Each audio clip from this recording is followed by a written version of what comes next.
अस्सलाम वालेकुम dear students, उम्मीद है आप सब खैरियत से होंगे। हम डिस्कस कर रहे हैं चैप्टर नंबर 1। आज हमारा लेक्चर नंबर 4 है।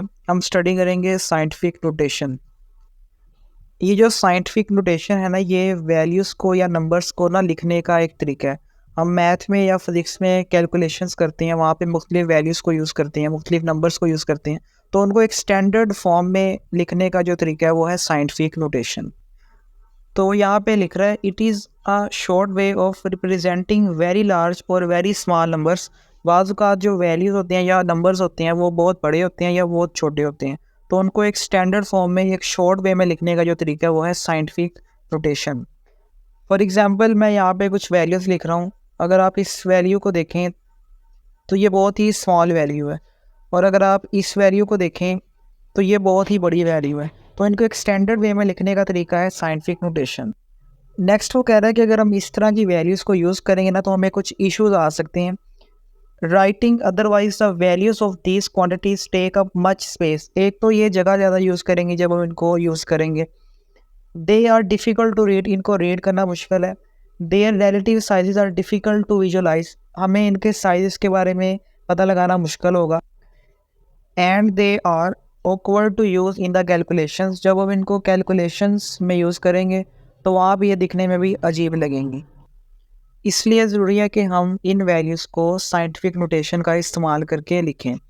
अब साइंटिफिक नोटेशन में लिखने का तरीका क्या है? Their decimal places are more conveniently expressed as power of 10। हम साइंटिफिक नोटेशन में कोई भी वैल्यू है उसको 10 की पावर के अंदर लिखते हैं। आगे हम कुछ एग्जांपल्स डिस्कस करेंगे जिसकी मदद से हम वैल्यूज़ को साइंटिफिक नोटेशन में लिखना सीखेंगे। The numerical part of the quantity is written as number from 1 to 9 multiplied by the whole number power of 10। जो भी साइंटिफिक नोटेशन होगी ना उसके दो हिस्से होंगे, एक उसका होता है न्यूमेरिकल पार्ट और दूसरा उसका होता है 10 की पावर वाला पार्ट। जैसे अगर आप इस वैल्यू पर गौर करें तो इसके अंदर भी दो हिस्से हैं। ये जो मैंने ब्लू लाइन से लिखा ये है इसका न्यूमेरिकल पार्ट, और ये जो ग्रीन लाइन से ये लिखा है ये है इसका वो पार्ट जो कि हम 10 की पावर के अंदर लिख रहे होते हैं। इसी तरह एक और एग्जांपल यहाँ पे लिख लेते हैं। फॉर एग्जांपल मेरे पास एक ये वैल्यू है जो कि मैंने साइंटिफिक नोटेशन में लिखी हुई है। अगेन ये पिंक लाइन वाला इसका न्यूमेरिकल पार्ट है और ये ग्रीन लाइन वाला इसका वो पार्ट है जो कि मैंने 10 की पावर के अंदर लिखा हुआ है। आगे हम सीखते हैं कि आपने नंबर्स को साइंटिफिक नोटेशन में कैसे लिखना है, उसका तरीकाकार क्या है। फॉर एग्जांपल मेरे पास यहाँ पर एक वैल्यू है 5, 8 और साथ में यहाँ पर 5 0 लगे हुए हैं। पहला काम आपने ये करना है कि आपने पूरी वैल्यू में देखना है कि पहला ऐसा डिजिट कौन सा है जो कि 0 नहीं है। जैसे अगर आप इस पूरी वैल्यू में देखें तो ये जो 5 है ना, ये पहला ऐसा डिजिट है जो कि 0 नहीं है। उसके बाद हमारा आता है 8। तो आपने फ़िलहाल फोकस करना है पहले नॉन ज़ीरो डिजिट के ऊपर, और उसको फिर आपने नीचे नोट कर लेना। तो मैंने इस 5 को नीचे नोट कर लिया, और उसके बाद आपने यहाँ पर लगाना है डेसिमल पॉइंट यानी अशारिया। उसके बाद आपने यहाँ पर लिखना है अगला नॉन ज़ीरो डिजिट जो कि यहाँ पर मौजूद है 8। फिर आपने दो मज़ीद चीज़ें नोट करनी है। एक तो ये कि आपने अशारिया कहाँ पर लगाया, जैसे मैंने यहाँ पर डेसिमल पॉइंट इधर लगाया है। और दूसरा आपने देखना है कि इस पूरी वैल्यू में आखिरी डिजिट कौन सा है। तो हमारा आखिरी डिजिट है ये 0। तो इस आखिरी डिजिट और अशारिया के दरमियान जितनी भी वैल्यूज़ हैं ना आपने उनको काउंट कर लेना है। जैसे मैं अगर काउंट करूँ तो ये पहली वैल्यू है, ये दूसरी है, ये तीसरी, चौथी, ये पाँचवीं और ये छठी। तो ये सारी वैल्यूज़ आ रही हैं आखिरी डिजिट और अशारिया के दरमियान में। तो उतनी वैल्यूज़ को ना आपने लिख देना 10 की पावर में। तो मल्टीप्लाई का साइन डालना है, इधर लिखना है 10। अब 6 वैल्यूज़ टोटल हमारी आ रही हैं तो पावर में मैं क्या लिख दूँगा 6।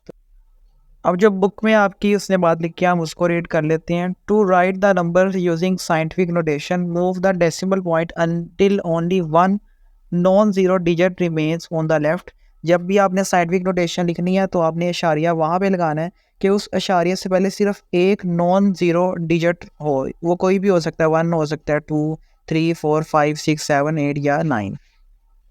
Then count the number of places through which the decimal point is moved and use this number as the power or exponent of 10।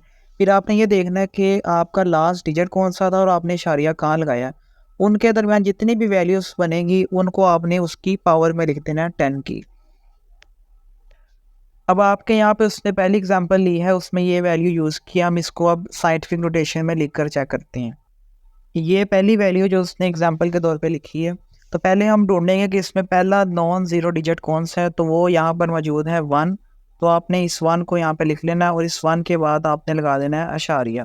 फिर आपने आगे देखने के नॉन ज़ीरो डिजिट कितने हैं, तो वो यहाँ पर है 2, तो उसको भी आपने इस अशारिया के बाद लिख लेना है। फिर आपने ये चेक करना है कि मैंने इशारिया कहाँ पे लगाया, वो इशारिया मैंने इस पॉइंट पे लगाया और लास्ट डिजिट कौन सा है, तो वो ये 0 है। तो इनके दरमियान जितने भी डिजिट होंगे आपने उनको काउंट कर देना है। अब जब आप इनको काउंट करेंगे तो ये टोटल 8 डिजिट बन रहे हैं इन दोनों वैल्यूज़ के दरमियान। तो आपने क्या करना है, मल्टीप्लाई का साइन डालना है, 10 लिखना है और 10 की पावर में ये 8 लिख देना है। तो ये आपकी साइंटिफिक नोटेशन की वैल्यू बन गई। तो यहाँ पर भी उसने उसी वैल्यू को कन्वर्ट करके साइंटिफिक नोटेशन में लिख दिया यहाँ पर। नेक्स्ट वो कह रहा है कि the number of places decimal move to the left is expressed as positive exponent of 10। अभी जो हमने डेसिमल पॉइंट लगाया वो हमने लगाया लेफ्ट साइड पर मूव करके। तो इस तरह की वैल्यूज़ में हम 10 की पावर पॉजिटिव लेते हैं। आगे कुछ हम एग्जांपल देखेंगे, उसके अंदर 10 की पावर नेगेटिव भी हो सकती है। जैसे उसने अगली एग्जांपल में ये वाली वैल्यू ली है, इस वैल्यू का उसने जो साइंटिफिक नोटेशन बनाई है उसमें 10 की पावर आ रही है माइनस। तो हम इसको देखते हैं कि इस वैल्यू को हमने कैसे साइंटिफिक नोटेशन में कन्वर्ट करके लिखना है। अब ये वैल्यू मैंने यहाँ पर लिख लिया। अगर आप इस पर गौर करें तो यहाँ पर ये जो इशारिया है ये पहले लगा हुआ है 0 के बाद, लेकिन आपने क्या करना है, आपने first non zero digit value ढूंढनी है जो कि यहाँ पर है 5। तो आपका जो इशारिया लगेगा वो इस 5 के बाद लगेगा। तो आपने इसको यहाँ पर लिख लेना है 5, आगे इशारिया लगाना है और 5 के बाद आगे 2 लिखा है तो यहाँ पर लिख लेना है। तो अब मेरा इशारिया आया है 5 और 2 के दरमियान। अब आपने क्या करना है, आपने अगेन काउंट करना है इस इशारिये के दरमियान और जो भी हमने डेसिमल लगाया इनके दरमियान कितने डिजिट आ रहे हैं। तो जब आप इन डिजिट्स को काउंट करेंगे तो वो बनेंगे 11। फिर आपने क्या करना है, मल्टीप्लाई का साइन डालना है, 10 लिखना है और वो जो 11 है वो माइनस में आपने लिखना है, क्योंकि आपने ये जो डेसिमल पॉइंट लगाया वो आपने राइट साइड पे लगाया, इसलिए आप पावर क्या होगी, माइनस में होगी। तो इस तरह से आपकी ये साइंटिफिक नोटेशन की वैल्यू होगी कन्वर्ट करके। हम इसको अब रीड कर लेते हैं। Diameter of hydrogen atom is about, hydrogen atom का जो डायमीटर है वो उसने यहाँ पर दे दिया है। To write this number in scientific notation, अब आपने इस नंबर को साइंटिफिक नोटेशन में लिखना है। The decimal point is moved 11 places to the right. अभी हमने देखा था कि जो डेसिमल पॉइंट हमने नया लगाया वो हमने 11 डिजिट्स के बाद लगाया। As a result the diameter is known as, तो उस डायमीटर को यहाँ पर उसने कन्वर्ट करके लिख दिया साइंटिफिक नोटेशन में, और वो जो 11 डिजिट का डिफरेंस आ रहा था वो हम पावर में माइनस के साथ लिखेंगे। The number of places moved by the decimal to the right is expressed as negative exponent of 10।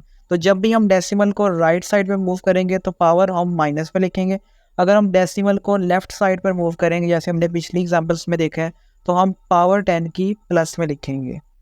अब हम एग्जांपल के तौर पर कुछ और वैल्यूज़ को डिस्कस कर लेते हैं। जैसे ये मेरे पास एक वैल्यू है, अगेन इसमें हमने जो इशारिया लगाना है वो पहली नॉन ज़ीरो डिजिट के बाद लगाना है, तो वो है 4। तो मेरा डेसिमल पॉइंट आएगा यहाँ पर, तो मैं लिखूँगा 4, आगे इशारिया लगाऊंगा, आगे जितनी नॉन ज़ीरो डिजिट वैल्यूज़ हैं तो वो मैं इसके आगे लिख दूँगा।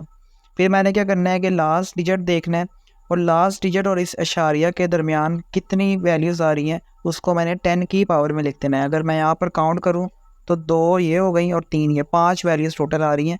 तो मैं इस वैल्यू के साथ मल्टीप्लाई लगाऊंगा और 10 की पावर लिखूंगा और पावर में मैं लिख दूंगा 5। तो ये मेरी कन्वर्जन होगी। अगर आप इस एग्जांपल में देखें तो इसमें इशारिया लगा हुआ है, लेकिन मैंने लगाना है नॉन ज़ीरो डिजिट वैल्यू के बाद, और पहली नॉन ज़ीरो डिजिट वैल्यू यहाँ पर है 1। तो इस 1 को मैं लिखूँगा, उसके आगे पॉइंट लगाऊंगा और आगे जो 2 नॉन ज़ीरो डिजिट वैल्यू उनको यहाँ पर लिख लूँगा। अब मैंने क्या करना है, डिजिट्स काउंट करने हैं इस इशारिया के दरमियान और ये जो मैंने नया इशारिया लगाया है यहाँ पर इसके दरमियान, और उन डिजिट्स को मैंने यहाँ पर लिख देना पावर के अंदर। अब चूँकि यहाँ पे डिजिट्स हैं 4 और इशारिया मैंने लगाया राइट साइड पे, तो पावर में आएगा -4। नेक्स्ट उसने एग्जांपल्स दिए हैं। एग्जांपल 1.1 है, सोल्व द फॉलोइंग। पहली जो एग्जांपल है उसमें उसने 2 वैल्यूज़ दी हैं, उनको हमने प्लस करना है। एक ये हमारी वैल्यू है, दूसरी ये वैल्यू, इनको हमने अब प्लस करके आंसर लिखना है। अब जब आपने प्लस करना है तो आपने देखना है कि जो वैल्यूज़ हैं उनकी पावर सेम है कि नहीं है। अगर आप देखें तो यहाँ 10 की पावर 4 है और इधर 10 की पावर 5 है, तो पावर सेम नहीं है। तो हमने पहले पावर को सेम करना है। तो मैं इस वैल्यू को यूज़ करूँगा और इसकी पावर को चेंज करूँगा। अब ये वैल्यू है 3.28 इंटू 10 रेज़ पावर 5। तो मुझे इसको बनाना है 10 की पावर 4। तो मैं इस इशारिया की पोजीशन चेंज करूँगा। मैं ये अब पॉइंट लगाऊंगा 32 के बाद। जब मैं ये करूँगा तो पावर में -1 हो जाएगा, पावर बन जाएगी 4। तो अब इस पावर को, इस वैल्यू को और इस वैल्यू को मैं क्या करूँगा, प्लस करूँगा। अब जब इन दोनों वैल्यूज़ को प्लस करेंगे तो पावर चूँकि सेम है वो आपने एक दफ़ा लिख लेनी है और जो इशारिया वाली वैल्यू है उनको आपने आपस में काउंट कर लेना है। जब आप इसको प्लस करेंगे तो आपके पास ये वाली वैल्यू आएगी और 10 रेज़ पावर 4 वैसे ही आएगा। अगर आप ये वैल्यू देखें तो इसमें इशारिया लगा हुआ है 2 नॉन ज़ीरो डिजिट वैल्यूज़ के बाद, जबकि इशारिया लगना चाहिए असूल के मुताबिक पहली नॉन ज़ीरो डिजिट के वैल्यू के बाद। तो इशारिया आएगा 3.7923 और साथ में पावर में क्या हो जाएगा, 1 ऐड हो जाएगा, पावर अगेन बन जाएगी 5।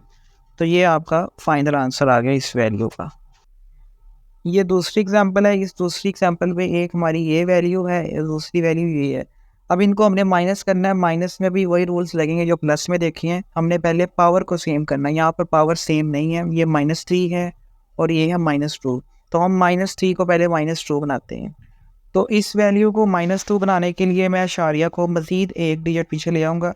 3 से पहले जब मैं लिखूँगा तो आएगा 0.343 इंटू 10 रेज़ पावर, अब पावर हो जाएगी -2। तो वो उसने यहाँ पर लिख ली है और ये हमारी पिछली वैल्यू है। इन दोनों को जब हम माइनस करेंगे तो पावर सेम है, एक दफ़ा लिख लेनी है और जो न्यूमेरिकल वैल्यूज़ हैं उनको आपने कैलकुलेटर से माइनस कर लेना। आपके पास ये आ जाएगी 2.227 और साथ में लिखा हुआ 10 रेज़ पावर -2। दूसरा यहाँ पर जो उसने वैल्यू ली थी वो ली थी मिलीमीटर में, तो हमने इसको कन्वर्ट करना है मीटर के अंदर। अगर आपने प्रीफिक्सेस पढ़े थे वहाँ हमने देखा था कि मिली का मतलब होता है 10 की पावर -3। तो यहाँ पर उसने मिली की वैल्यू पुट कर दी है 10 की पावर -3 और साथ में 10 की पावर -2। इनको जब प्लस करेंगे तो आ जाएगा 10 की पावर -5। तो ये आपका आ जाएगा फाइनल आंसर। नेक्स्ट है example 1.2, find the value of each of the following quantities. उसने यहाँ पर 2 एग्जांपल दिए हैं, उसमें हमने कैलकुलेशन करनी है। इस कैलकुलेशन में उसने मल्टीप्लाई और डिवीजन का यूज़ किया है। पहली एग्जांपल है, उसमें ये 2 वैल्यूज़ हैं, इनको हमने आपस में मल्टीप्लाई करना है। अब जब मल्टीप्लाई करना है तो उसमें हमें पावर सेम करने की ज़रूरत नहीं है। मल्टीप्लाई कैसे करेंगे, जो 10 की पावर के बगैर वाली वैल्यूज़ उनको आपस में मल्टीप्लाई करेंगे, जैसे 4 और 6 को मल्टीप्लाई करेंगे। और जो पावर है, पावर जब भी मल्टीप्लाई होती हैं वो ऐड हो जाती हैं। तो पावर एक हमारी थी 3 और 6, तो ये दोनों क्या हो जाएंगी, ऐड हो जाएंगी। तो ये हमारा आंसर आ जाएगा 24 इंटू 10 रेज़ पावर 9। दूसरा हमने क्या करना है, जो पॉइंट है वो हमने एक नॉन ज़ीरो डिजिट वैल्यू के बाद लगाना है। तो जो पॉइंट हम लगाएंगे 2 पॉइंट के बाद, तो हमारा आंसर आ जाएगा 2.4 into 10 raise power 10 kilogram metre.